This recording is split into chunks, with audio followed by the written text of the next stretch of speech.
I've got a random number generator and a library full of niche and rare psychology books, and today we're going to find out if I practice what I preach. We're going to pick out 3 or 4 books from this bookshelf on my left and hopefully demonstrate my integration or lack of integration, more interestingly, my lack of integration to the various ideas and concepts I teach on YouTube. It's a bit of a weird video, but it's a pressurized creative challenge for me just to shake it up. And if you're interested in the full context of this video, hopefully that's in focus. I've got this bookshelf here with many different books in it, specifically 3 shelves with the theme of spirituality and religion, humanistic and transpersonal psychology, and also Jungian psychology right at the bottom. Hundreds of books in this library. I'm going to stay with 3 or 4. I'm going to stay with this bookshelf just for the ease of filming a video, even though we've got trauma therapy over there and more consciousness studies and more Jungian ideas and different practices throughout this entire room. I'm going to stay with these 3 shelves just for the sake of simplicity, and I'm also going to try and keep this as interesting and personal as possible by sharing real stories from my real life. I'm not just going to open up a book, teach on the topic and try and demonstrate, look at me with all my theory. I want to really challenge myself to see if I've understood the idea and embodied the principle, because that's the important thing that we all need to pay attention to on our own healing journey and our own inner work expansion or our self-integration process where the cognitive becomes the material. We actually do something with the books that we're reading. So hopefully, fingers crossed, this is going to work. I've never done a video like this before, but this is just a bit of fun on YouTube. And you can see that I've got my random number generator on Google. This says 32. If you can't see it, I apologize. Trying my best. But it says 32, 1 to 33. And the reason that I've gone with 33 is that there's not exactly 33 books in every single shelf on this bookcase, but it's between 33 and 40. So it's a good enough principle. We'll start with the Jungian shelf at the bottom. Let's randomize for the first book. 33. Interesting. Let's go with 33. I'm going to count this real quick. 1, 2, 3, 4, 5, 6, 7, 8, 9, 10, 11, 12, 13, 14, 15, 16, 17, 18, 19, 20, 21, 22, 23, 24, 25, 26, 27, 28, 29, 30, 31, 32, 33. Oh my goodness. This is a book that I picked up.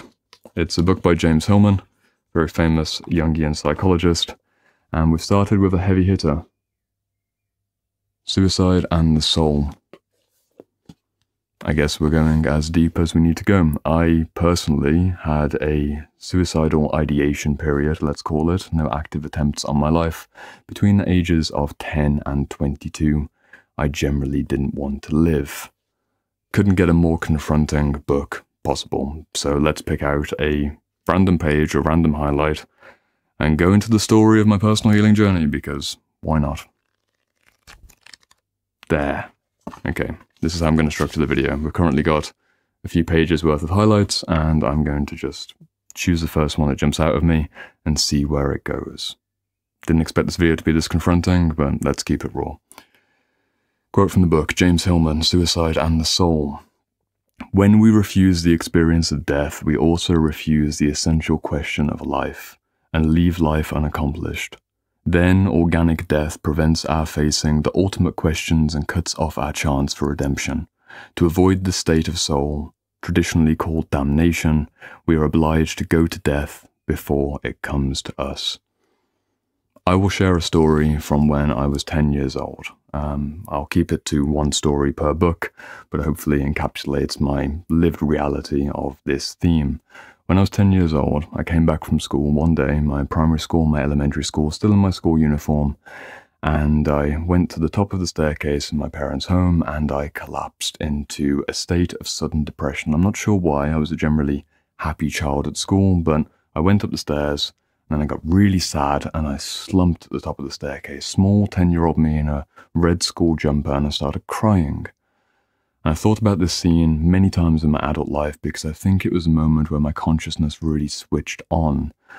And I went through a period of several days in a row of asking both my mother and my father, why do we live? What's the point of it all? Does God exist? All of the basic existential questions. But the main question I had is, what's the point of living? And I couldn't get a satisfactory answer based on my childlike perspective from either my mother or my father, and the internet wasn't so much of a thing for me to be able to go and Google. I didn't have my own computer. I didn't have access to any kind of answer. I just dropped into a depressive state. As James Hillman says quite nicely there, you need to confront the idea of death so that you can live, or at least that's the idea. It's a very stoic idea. And for some reason or another, I confronted that very morbid question at the age of 10, and then because I didn't find any answers and life got particularly turbulent and dissociated for me throughout my teenage years, I just got more and more hooked on video games and adult websites and just being very disembodied overall.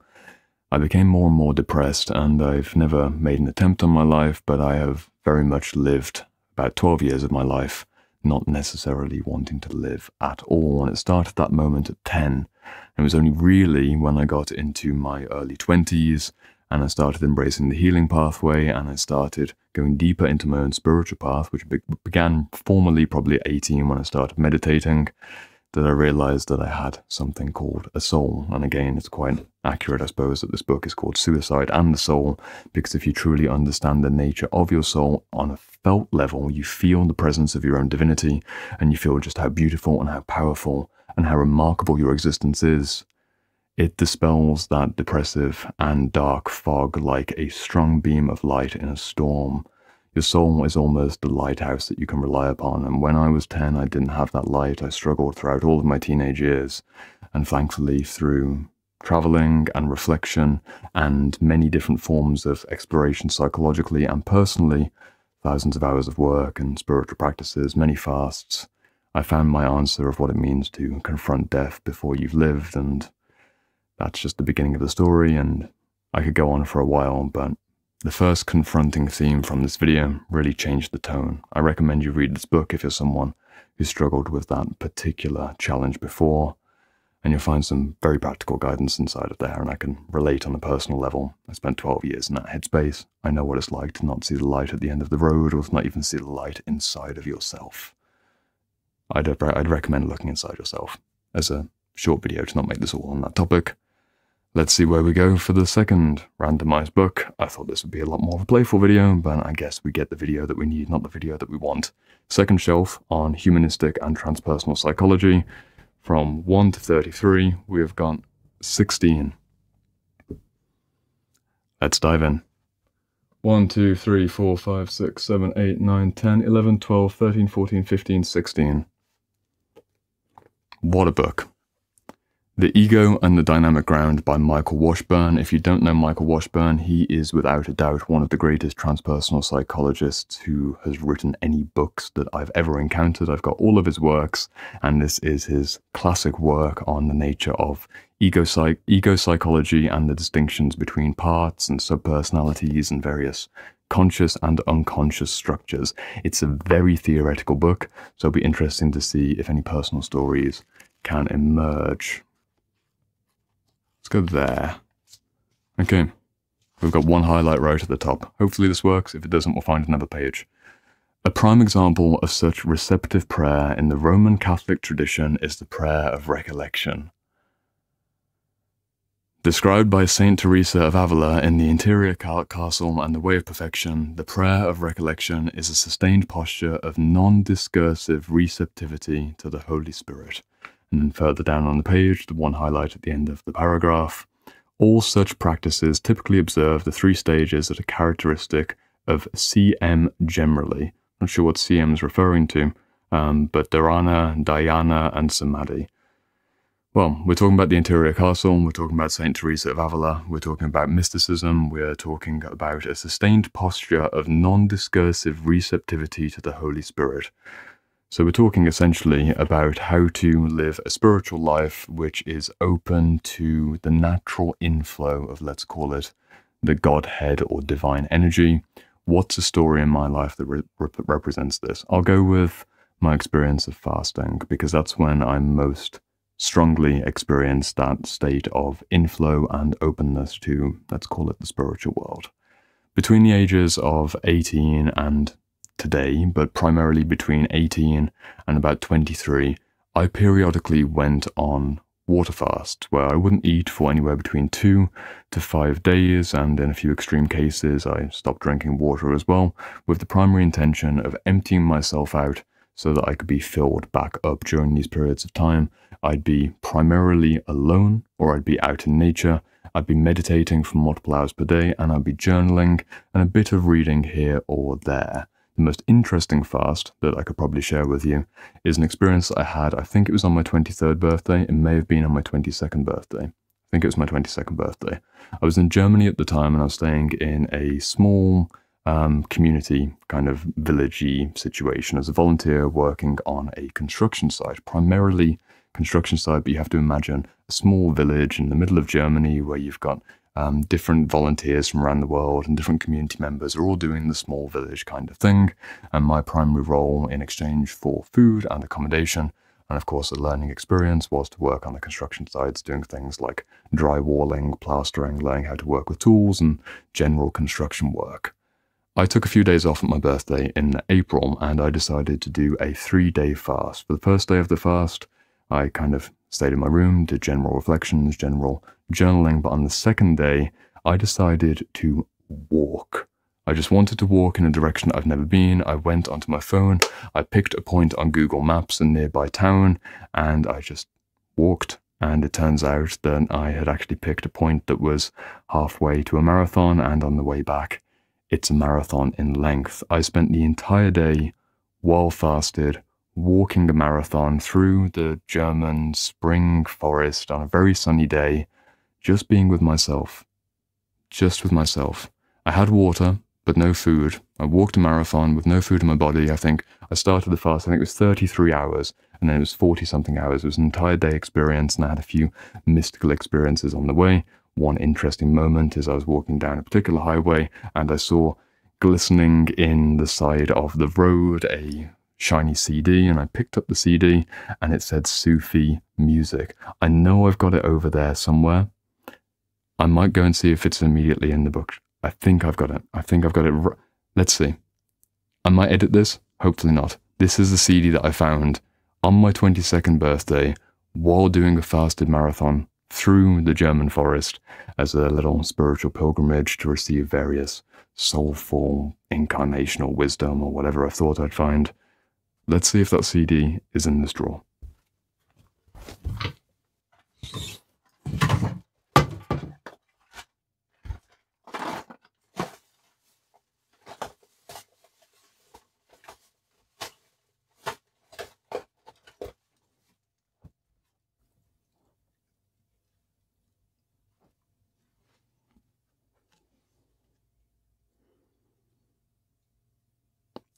Sufi music.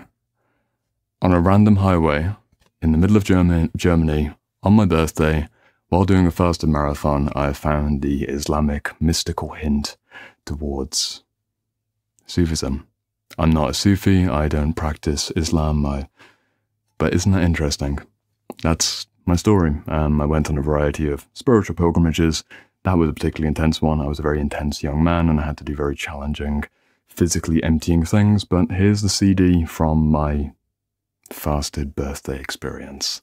Let's do one more book.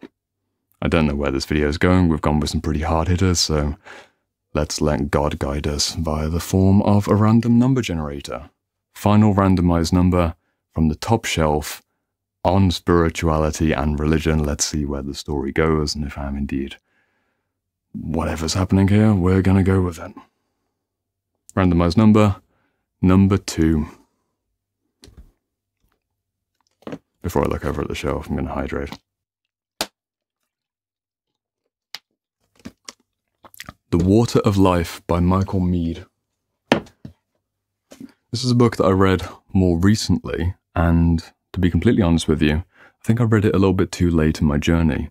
It didn't land with me as something that was important or game-changing. Although Michael Meade's an incredible writer, I just wasn't necessarily in the right stage of my life for a book like this, which is maybe indicative of the fact that as I've focused more on business concerns and giving more out into the world, I've actually been less and less reflective and interior for the last 4 years. I had that period of great interiority, and then when I go into my own personal spiritual practices these days, it's primarily via service. But we'll see if there are some highlights in here I can find. Not on that page. Go back, go back, go back. Trying to find that first highlight that comes in. And again, I was saying that this book isn't one, there we go, found a highlight, that I resonated too strongly with, which is an interesting way to wrap up the video. Do I have a resonance point in a book that I maybe found a little bit too late on my journey? First one over here, very messy highlight across a few lines. Spells tend to fall primarily on the body or else on the mind. For some, the spell will fall over basic life instincts and they will struggle mightily with bodily issues of sex or food or health. Others will become spellbound in the realm of ideas and images. They will hold wrong-headed ideas and be unable to think through things or intuitively find a way forwards. People call it anxiety, worry, neurosis, addiction, yet it can be called a spell as well. I'm going to go with the theme of addiction there, because the compulsive, craving, addictive elements of our personality is something which I've likewise struggled with and to some degree overcome, but honestly, I haven't overcome this. There's two aspects to my sobriety story and my personal overcoming of addiction that feel worthwhile, interesting. Objectively speaking, I'm 5 years sober. I haven't drank or done any illicit substances in 5 years, and that's a pretty complete story. It hasn't been so much of a challenge. I had a moment where, I suppose this is a story. Why did I choose to go sober? I chose to go sober when I was in Portugal, staying at a different community. It was very much a hippie camp. Imagine the vans and the tents and the dreadlocks and the mandalas and the crystals and lots of things being passed around like this. It was very much the Peter Pan paradise, and I was there for a few weeks just to see what it was like to live the community life where anything goes, and of course everything is permissible and nothing is forbidden. I found that after a few weeks of being there, and imagine this, me choosing to try and go with the flow and wake and bake like everyone else and then go for a day of work collecting firewood or fixing a telegraph pole or whatever random tasks need to be done in this very ineffectively organized community, which wasn't really a community, it was actually a business masters community with, let's call it, questionable legality raves on the weekends. I couldn't do it. I had such a strong protest from within on, I think, the 5th or 6th day of me trying to go with the flow and just take it easy and wake and bake like everyone else, that I went up, again, this theme of elevation, I went up to one of the raised platforms. It was in like a valley, so like a raised platform where there was some kind of makeshift, like the pallet wood, if you've ever seen these, like a pallet wood seat where you get 2 pallet boards and you stick them together like this. And I was sat there looking down on the hippie camp, let's call it, and I started writing very angry poetry about how I was disgracing my soul.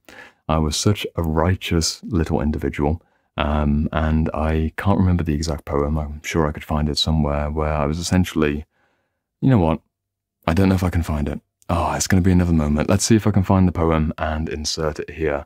To my memory, I was basically saying, you're better than this, and I realized in that week, if I really wanted to honor my intelligence and my potential and my ambition and my capacity to do something in the world, I needed to quit the substances.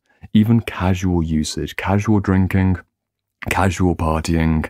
I wasn't too heavy into it. At university, I did a lot more. The first time that I smoked something like this was when I was 15. Kind of normal experience, I suppose. But I switched on for some reason in that moment of me trying to be something that I wasn't, trying to fit in with other people, trying to pretend that I'm not as intellectually oriented as I am, to pretend that I'm not as ambitious as I am, to pretend that I'm less than I am, and just numb myself out and be a pothead with other people in that drifty stage of life. I couldn't do it. I tried it at its most extreme, in the most extreme situation of a hippie camp in Portugal, sunny day in the early year. I think it was in February or March at this time. No, it was February. Second week of February, because that's the sobriety date. It was February 8th, 10th, 12th, that kind of time period. Can't remember exactly in this moment, but that second week of Feb. And I realized I meant for more, or at least I felt again, going back to that second book, the openness to spirituality. I'd almost been forced into a level of awareness of just that interior voice that was asking for more, wrote the angry poetry, and my force of will, or my awareness of what I could be, was so strong that I just dropped the substances. Which is weird advice to give to anyone. It's advice that I don't give to anyone for that reason, but like just have a mystical revelation and you'll give up drink and drugs. But some people that I've spoken to, and myself personally, to be completely transparent with you, once I knew what I was, it was easy for me to drop away that which I wasn't. But I had to really know. It's that moment when you've truly seen the truth of what you could be, and it's no longer appealing to run away from that. You know, run towards mirage, run towards whatever you were trying to do. That's my personal experience of overcoming all of those mind viruses in the form of drink and drugs, but honestly, transparently, I'm not a perfect individual. The area that really causes me a lot of problems in my day-to-day life, quite unsurprisingly, is the use of the tool which has made this video possible. I still struggle with screen addiction from time to time, even though I've split my week in half to online and offline time. I don't respond to social media, I don't respond to clients or go on Instagram. Monday, Tuesday, Wednesday, I don't do any of that. On Thursday, I open up to clients. On Friday, Saturday, Sunday, as of the time of recording, I allow myself to go on Instagram and connect with the wider world. Even with pretty radical restrictions in place on my screen usage, I'm still just like everyone else, where I find myself scrolling up and down on YouTube Shorts or watching endless self-development videos, even though I don't need to develop in those particular lanes at that particular time, and I'm just procrastinating on something which is either actually restorative or actually beneficial for my own studies and research, which is usually reading the books I still have left to read. I get stuck in these cycles. I've explored these themes before through the lens of the inner child, through the lens of the inner adolescent, but primarily what I'm still working on is trying to find a way to meet my unmet needs for privacy and restoration, which I'm unfortunately misrepresenting through a screen-sucking, screen-scrolling state, which is a weak attempt to get the privacy and the disconnect which I'm seeking at a deeper level. What I actually need in that moment is the opportunity to not be myself, or at least not be the persona that everyone has when they're in the world of work. And the work that I have in particular is quite emotionally heavy. I work with people on sensitive issues around damage, and you've seen me talk about trauma on this channel before. It weighs on my heart. The reading that I'm doing, the work that I'm doing weighs on my heart, and there's honestly so much coming through, and dozens of messages every week, hundreds of comments sometimes, and it's weird to know that thousands of people are watching you every day, even the videos that you made that aren't actually you, and not get into a bit of a psychological state sometimes where you just want to unplug and retreat from the world. I'm a very introverted man, and although I love one-to-one connections, it's difficult when you've got 100 people all wanting a one-to-one connection, and you've only got so much time in a day. So screen addiction and screen scrolling is still the time where, you know, going back to Michael Meade and the Water of Life, I could do with a bit more reflection and also, honestly, just some healthy boundaries to keep myself going. I think I'll wrap up the video here. Hopefully you've enjoyed this bizarre way of just exploring the library. I will do more videos like this in the future if I get a positive response on this. And nonetheless, hopefully you've learned a bit more about me and maybe some of my personal experiences with a random assortment of theories that I never really get to express in this way. Just a very sensitive video, right? Just from the first book with the themes of death, the second book with the themes of spirituality and meaning and the fasting experiences I've had and the synchronicities with the Sufi CD, to then going into topics like addiction and compulsion, my 5 years sobriety, but still struggling with spending too much time, honestly, on YouTube. That's my real life. Hope you've enjoyed the video, and I'll see you in the comments section.